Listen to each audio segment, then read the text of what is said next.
ಉಪ್ಪು ಮೆಣಸಿನ್ಕಾಯಿ ಈ ದಿನ ಮಾಡೋಣ ಫ್ರೆಂಡ್ಸ್. ನಾವು ಈ ಉಪ್ಪು ಮೆಣಸಿನ್ಕಾಯಿ ಮಾಡೋದಕ್ಕೆ ಮೆಣಸಿನ್ಕಾಯಿ ದಪ್ಪದಾಗಿರುವಂತಹ ಮೆಣಸಿನ್ಕಾಯಿಯನ್ನೇ ತಗೊಳ್ಬೇಕು. ಸಣ್ಣ ಮೆಣಸಿನ್ಕಾಯಿ ಇದ್ದರೆ ಅವು ಖಾರ ಇರುತ್ತವೆ ಮತ್ತು ಸಣ್ಣ ಇರೋದ್ರಿಂದ ಅವುಗಳು ಬೇಗನೆ ಮುರಿದು ಹೋಗಿಬಿಡ್ತವೆ. ಹಾಗಾಗಿ ಇವು ದಪ್ಪನ ಮೆಣಸಿನ್ಕಾಯಿ ತೊಗೋಬೇಕು. ಖಾರವೂ ಕೂಡ ಕಡಿಮೆ ಇರ್ತದೆ, ಹಾಗೆ ಇವು ಚೆನ್ನಾಗಿ ಇರ್ತವೆ ಅಂತಂದರೆ ದಪ್ಪನ ಮೆಣಸಿನ್ಕಾಯಿ ಉಪ್ಪು ಮೆಣಸಿನ್ಕಾಯಿ ಮಾಡೋದಕ್ಕೆ ಬಳಸ್ತಾರೆ. ಇದಕ್ಕೆ ಬೇಕಾಗುವ ಸಾಮಗ್ರಿಗಳಂದರೆ ಮೆಂತ್ಯಕಾಳು, ಉಪ್ಪು ಮತ್ತು ಜೀರಿಗೆಗಳು ಇದಕ್ಕೆ ಬೇಕಾಗ್ತವೆ. ಈ ಮೂರನ್ನು ಕೂಡ ಮಿಕ್ಸಿಗೆ ಹಾಕ್ಕೊಂಡು ತಗೊಳ್ಬೇಕು. ಮೆಂತ್ಯ, ಜೀರಿಗೆ ಮತ್ತು ಉಪ್ಪನ್ನು ಮೂರನ್ನು ಮಿಕ್ಸಿಗೆ ಹಾಕಿ ತೆಗೆದುಕೊಂಡಿದ್ದೀನಿ. ಈಗ ನೆಕ್ಸ್ಟ್ ಮೆಣಸಿನ್ಕಾಯಿಯನ್ನು ಸೀಳಬೇಕು ಮಧ್ಯದಲ್ಲಿ. ಹೀಗೆ ಫ್ರೆಂಡ್ಸ್ ಮಧ್ಯದಲ್ಲಿ ಸೀಳಿ ಇದ್ರ ಬೀಜಗಳನ್ನು ತೆಗೆದಿಟ್ಕೊಳ್ಬೇಕು. ಎಲ್ಲ ಮೆಣಸಿನ್ಕಾಯಿಯನ್ನು ಹೀಗೆ ಸೀಳ್ಕೊಳ್ಬೇಕು ಉದ್ದಕ್ಕೆ ಮತ್ತು ಬೀಜವನ್ನು ತೆಗೆದಿಟ್ಕೊಳ್ಬೇಕು.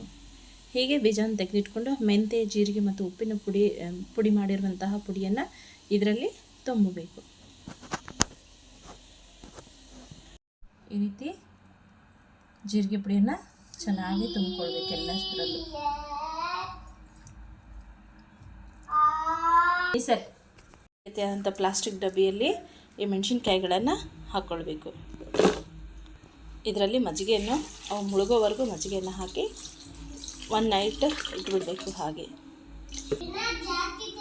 ಈ ರೀತಿಯಲ್ಲಿ ಫುಲ್ ಗಾಳಿ ಆಡೋದ ರೀತಿಯಲ್ಲಿ ಮುಚ್ಚಿ ತೆಗೆದಿಡಬೇಕು.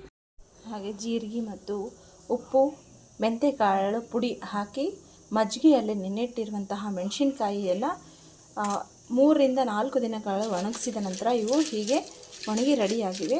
ಇವುಗಳನ್ನು ಎಣ್ಣೆಯಲ್ಲಿ ಫ್ರೈ ಮಾಡ್ಕೊಂಡು ತಗೊಳ್ಬೇಕು, ಅಥವಾ ಎಣ್ಣೆಯಲ್ಲಿ ಕರಿದು ಇದನ್ನು ಬಳಸ್ಬೋದು.